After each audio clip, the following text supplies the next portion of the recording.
Welcome back दोस्तों। तो आज हम स्टडी करने वाले हैं एक इंटरेस्टिंग टॉपिक जिसका नाम है नेफ्रॉन। नेफ्रॉन आपको पता होगा कि किसका पार्ट होता है। ये हमारे पास किडनी का बेसिक यूनिट होता है। तो स्टार्ट करते हैं चलो। तो nephron it is the basic, ये एक बेसिक यानी बुनियादी structural and functional unit of kidney kidney ये बेसिक स्ट्रक्चरल फंक्शनल यूनिट होता है किसका? किडनी का। यानी सबसे छोटा यूनिट किडनी का क्या होता है? नेफ्रॉन होता है। तो हम प्रीवियस जो लेक्चर थे उसमें स्टडी करके आए हैं कि किडनी क्या होती है और किडनी का क्या फंक्शन होता है, क्या रोल होता है हमारी लाइफ में। तो हमारे पास जो किडनी होती है, हम यहाँ पर डिस्कस करते हैं किडनी। ये हमारे पास किडनी है। अब किडनी के कुछ पार्ट्स होते हैं, कुछ पुर्जे होते हैं। उसमें से सबसे पहले जो ये पार्ट है इसे हम बोलते हैं प्राइमेट्स। तो ये मैंने लिखा नहीं है। उसके बाद सबसे जो यहाँ से आने वाली आर्टरी जो बोल सकते हैं, आर्टरी है सबसे लार्जेस्ट, सबसे बिगेस्ट आर्टरी, जिसको हम अरोटा बोलते हैं। अरोटा क्या होता है? ये सबसे बिगेस्ट आर्टरी होती है जो दिल से आती है। कहाँ से? दिल से आती है। किसकी तरफ? किडनी की तरफ। और किडनी की तरफ आती है।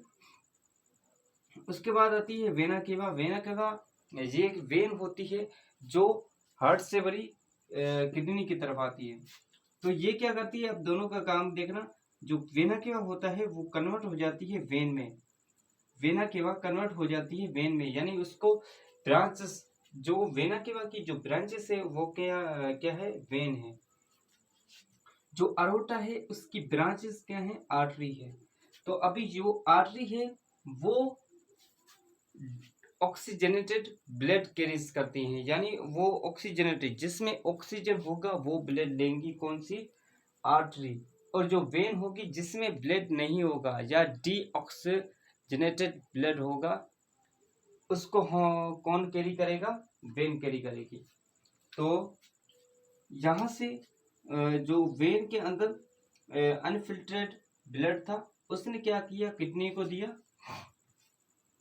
किडनी ने क्या किया? उसको फिल्ट्रेशन किया, साफ किया और फिर से आर्टरी को दे दिया।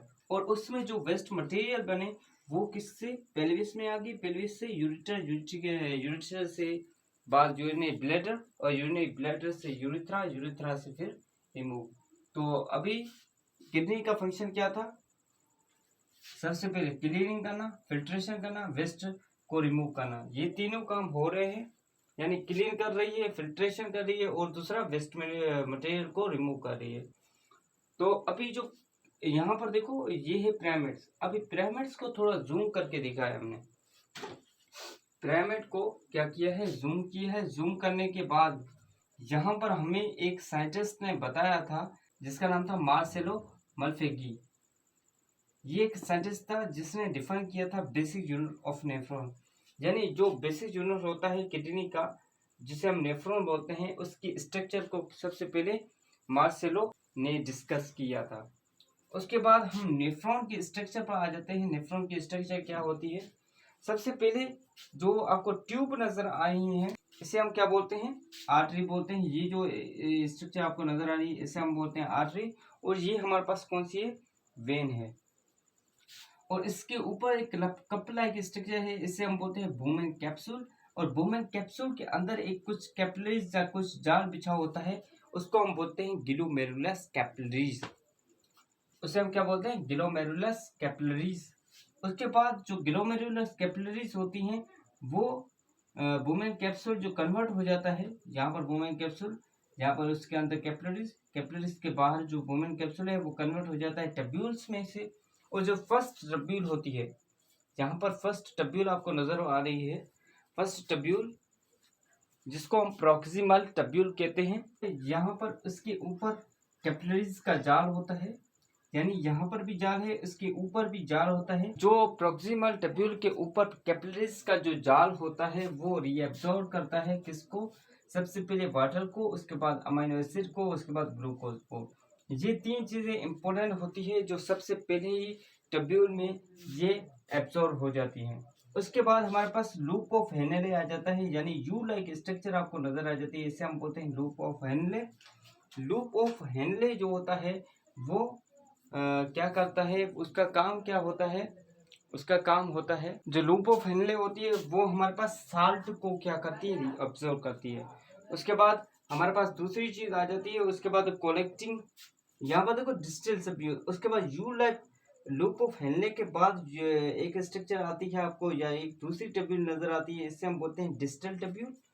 डिस्टल टेब्यूल भी साल्ट को क्या करती है, रीअब्सॉर्ब करती है।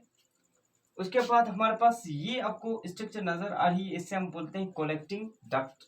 जहाँ पर कोई भी ये वेस्ट मटेरियल होता है जिसे रीअब्सॉर्ब होके सारा कुछ जो बच गया है, यानी जो एब्जॉर्ब नहीं होना है, रिमूव होना है, बॉडी से बाहर जाना है, उसको वो जमा हो जाता है कलेक्टिंग डक्ट में, या उसको वेस्ट कलेक्ट करते हैं वेस्ट को कलेक्टिंग डक्ट में। जहाँ इससे बोल सकते हैं कि यूराइन को क्या करते हैं, कलेक्टिंग डक्ट में हम जमा करते हैं।